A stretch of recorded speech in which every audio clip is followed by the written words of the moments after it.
ओम श्री परमात्मने नमः। नारायण नारायण। कंजूसी का परिणाम। एक गरीब ब्राह्मण था। उसको अपनी कन्या का विवाह करना था। उसने विचार किया कि कथा करने से कुछ पैसा आ जाएगा तो काम चल जाएगा। ऐसा विचार करके उसने भगवान राम के एक मंदिर में बैठकर कथा आरंभ कर दी। उसका भाव यह था कि कोई श्रोता आए चाहे ना आए, पर भगवान तो मेरी कथा सुनेंगे ही। पंडित जी की कथा में थोड़े से श्रोता आने लगे। एक बहुत कंजूस सेठ था। वह एक दिन मंदिर में आया। जब वह मंदिर की परिक्रमा कर रहा था, तब उसको मंदिर के भीतर से कुछ आवाज आई। ऐसा लगा कि कोई दो व्यक्ति आपस में बात कर रहे हैं। सेठ ने कान लगाकर सुना। भगवान राम हनुमान जी से कह रहे थे कि इस गरीब ब्राह्मण के लिए 100 रुपये का प्रबंध कर देना, जिससे कन्यादान ठीक हो जाए। हनुमान जी ने कहा कि ठीक है महाराज, इसके 100 रुपये पैदे हो जाएंगे। सेठ ने यह सुना तो वे कथा समाप्ति के बाद पंडित जी से मिले और उनसे कहा कि महाराज, कथा में रुपये पैदा हो रहे हैं कि नहीं। पंडित जी बोले कि श्रोता लोग बहुत कम आते हैं, रुपये पैदा हों कैसे। सेठ ने कहा कि मेरी एक शर्त है, कथा में जितना रुपया आए वह मेरे को दे देना, मैं आपको 50 रुपये दे दूंगा। पंडित जी ने शर्त स्वीकार कर ली। उसने सोचा कि कथा में इतने रुपये तो आएंगे नहीं, पर सेठ जी से 50 रुपये तो मिल ही जाएंगे। पुराने जमाने में 50 रुपये बहुत ज्यादा होते थे। इधर सेठ की नीयत यह थी कि हनुमान जी भगवान की आज्ञा का पालन करके इसको 100 रुपये जरूर दिलाएंगे। 20 रुपये मेरे को मिल जाएंगे और 50 रुपये मैं दे दूंगा, बाकी 50 रुपये मेरे पैदा हो जाएंगे। कंजूस था सेठ। ऐसे जो लोभी आदमी होते हैं, वे सदा रुपयों की ही बात सोचते हैं। इसलिए भगवान और हनुमान जी बातें सुनकर भी सेठ में भगवान के प्रति भक्ति उत्पन्न नहीं हुई कि भगवान बतिया रहे हैं। उल्टे उसने लोभ को ही पकड़ा, भगवान को ना पकड़ के। कथा की पूर्णाहुति होने पर सेठ पंडित जी के पास आया। उसको आशा थी कि आज 100 रुपये भेंट में आए होंगे। पंडित जी ने कहा कि भाई, आज तो भेंट बहुत थोड़ी ही आई, बस 5-7 रुपये आए हैं। सेठ बेचारा क्या करे।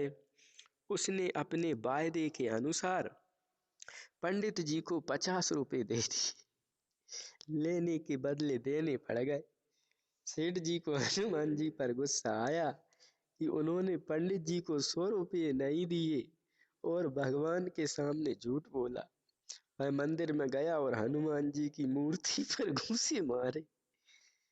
घूंसा मारते ही सेठ का हाथ मूर्ति से चिपक गया। अब सेठ बहुत जोर लगाए पर हाथ नहीं छूटा। जिसको हनुमान जी पकड़ ले वह कैसे छूट सकता है। सेठ को फिर आवाज सुनाई दी। उसने ध्यान से सुना। भगवान हनुमान जी से कह रहे थे कि तुमने ब्राह्मण को 100 रुपये दिलाए कि नहीं। हनुमान जी ने कहा, महाराज 50 रुपये तो दिला दिए हैं, बाकी 50 रुपये के लिए सेठ को पकड़ रखा है। वह 50 रुपये देगा तो छोड़ देंगे। सेठ ने सुना तो विचार किया कि मंदिर में आकर लोग मेरे को देखेंगे तो बड़ी बेइज्जती होगी।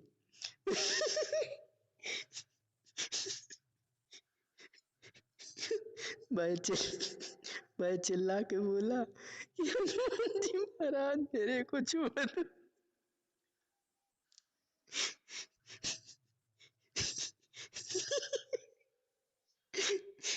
मैं 50 रुपए दे दूंगा। हनुमान जी ने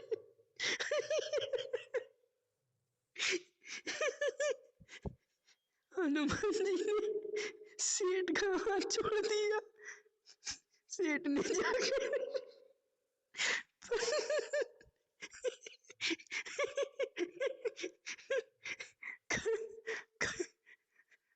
पंडित जी को 50 रुपए दे दिए। बोलो सियावर रामचंद्र की जय। जब राजा साधु बन गया,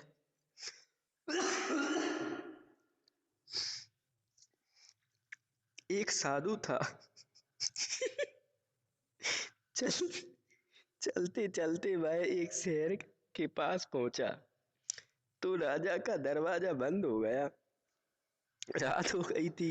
वह साधु दरवाजे के बाहर ही सो गया। देव योग से उस दिन शहर के राजा का शरीर शांत हो गया था। उसका कोई बेटा नहीं था। राज्य पाने के लिए कुटुंबी लड़ने लगे। एक कहता था कि मेरा हक लगता है, दूसरा कहता था मेरा हक लगता है। अंत में सबने यह निर्णय लिया कि कल सुबह दरवाजा खुलने पर जो सबसे पहले भीतर आए उसी को राज दे दिया जाए। ऐसा निर्णय होने से विवाद मिट गया। सुबह होते ही शहर का दरवाजा खुला तो सबसे पहले वह साधु भीतर गया। भीतर जाते ही हथनी ने चट सूंड से उठाकर बाबा जी को अपने ऊपर बिठा लिया। लोग जय जयकार करते हुए बाबा जी को दरबार में ले गए। बाबा जी से पूछा गया बाबा जी ने पूछा कि यह क्या तमाशा है भाई। उन्होंने बाबा जी से कहा कि महाराज, हमने विचार कर लिया है कि शहर में जो पहले आ जाए उसी को राज दे देना। सबसे पहले आप आए इसलिए हमने आपको यहाँ का राजा बनाया है। बाबा जी ने कहा कि अच्छी बात है। बाबा जी ने नहा धोकर राजा की पोशाक पहन ली और आज्ञा दी कि एक बक्सा लाओ। जब बक्सा आया तो बाबा जी ने अपने पहले के कपड़े, तूंबी, खड़ाऊं आदि रखकर ताला लगा दिया और चाबी अपने पास रख ली। अब बाबा जी बढ़िया रीति से राज्य करने लगे। बाबा जी में ना तो कोई कामना थी, ना कोई चिंता थी, ना उनको कोई भोग ही भोगना था। उन्होंने भगवान का काम समझकर खूब बढ़िया रीति से राज्य किया। फलस्वरूप राज्य की बहुत उन्नति हो गई, आमदनी बहुत ज्यादा हो गई। राजा का खजाना भर गया, प्रजा सुखी हो गई। राज्य की समृद्धि को देखकर पड़ोस के एक राजा ने विचार किया कि बाबा जी राज्य तो करना जानते हैं पर लड़ाई करना नहीं जानते। उसने चढ़ाई कर दी। राज्य के सैनिकों ने बाबा जी को समाचार दिया कि अमुक राजा ने चढ़ाई कर दी है। बाबा जी बोले कि करने दो, अपने लड़ाई करनी नहीं है। थोड़ी देर में समाचार आया कि शत्रु की सेना नजदीक आ रही है। बाबा जी बोले आने दो। फिर समाचार आया कि शत्रु की सेना पास में आ गई है। तो बाबा जी ने आदमी भेजा कि आप यहाँ क्यों आए हो। पड़ोसी राजा ने समाचार भेजा कि हम राज्य लेने आए हैं। बाबा जी ने कहा कि राज्य पाने के लिए लड़ने की जरूरत नहीं है। बाबा जी ने आज्ञा दी कि मेरा बक्सा लाओ। बक्सा मंगाकर उन्होंने उसको खोला और अपने पहले के कपड़े पहनकर हाथ में तूंबी ले ली। बाबा जी पड़ोसी राजा से बोले कि इतने दिन मैंने रोटी खाई, अब आप खाओ।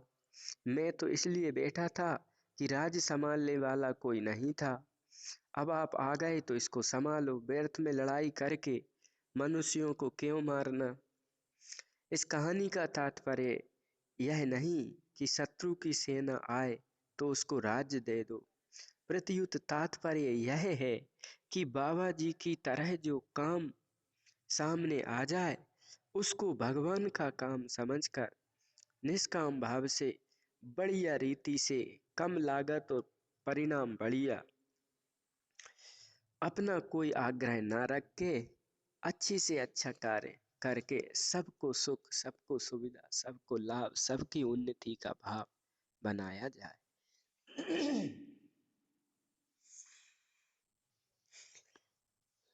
नारायण नारायण। दूसरे का कल्याण कौन कर सकता है। एक राजा था, उसने सुना कि महाराज परीक्षित ने भागवत की कथा सुनी तो उनका कल्याण हो गया। राजा के मन में आया कि अगर मैं भी भागवत की कथा सुन लूं तो मेरा भी कल्याण हो जाएगा। ऐसा विचार करके राजा ने एक पंडित जी से बात की। पंडित जी भागवत सुनाने के लिए तैयार हो गए। निश्चित समय पर भागवत कथा आरंभ हुई। 7 दिन बीतने पर कथा समाप्त हुई। दूसरे दिन राजा ने पंडित जी को बुलाया और कहा कि पंडित जी, ना तो आपने भागवत सुनाने में कोई कमी रखी, ना मैंने सुनने में कोई कमी रखी। फिर भागवत सुनने पर कोई फर्क तो पड़ा नहीं, क्या बात है। पंडित जी ने कहा, महाराज इसका उत्तर तो मेरे गुरु जी ही दे सकते हैं। राजा ने कहा कि आप अपने गुरु को आदर पूर्वक यहाँ लेकर आए, हम उनसे पूछेंगे। पंडित जी अपने गुरु जी को लेकर राजा के पास आए। राजा ने अपनी शंका गुरु जी के सामने रखी कि भागवत सुनने पर भी मेरा कल्याण क्यों नहीं हुआ, मन की हलचल क्यों नहीं मिटी। गुरु जी ने राजा से कहा कि थोड़ी देर के लिए मेरे को अपना अधिकार दे दो। राजा ने उनकी बात स्वीकार कर ली।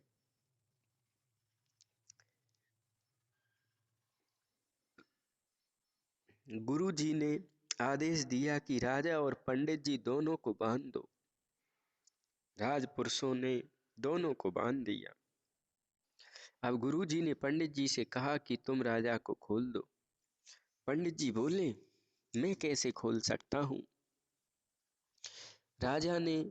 गुरु ने राजा से कहा कि तुम पंडित जी को खोल दो। राजा ने भी यही उत्तर दिया, मैं खुद बंधा हूँ, पंडित जी को कैसे खोलूं। गुरु जी ने कहा कि महाराज मैंने आपके प्रश्न का उत्तर दे दिया।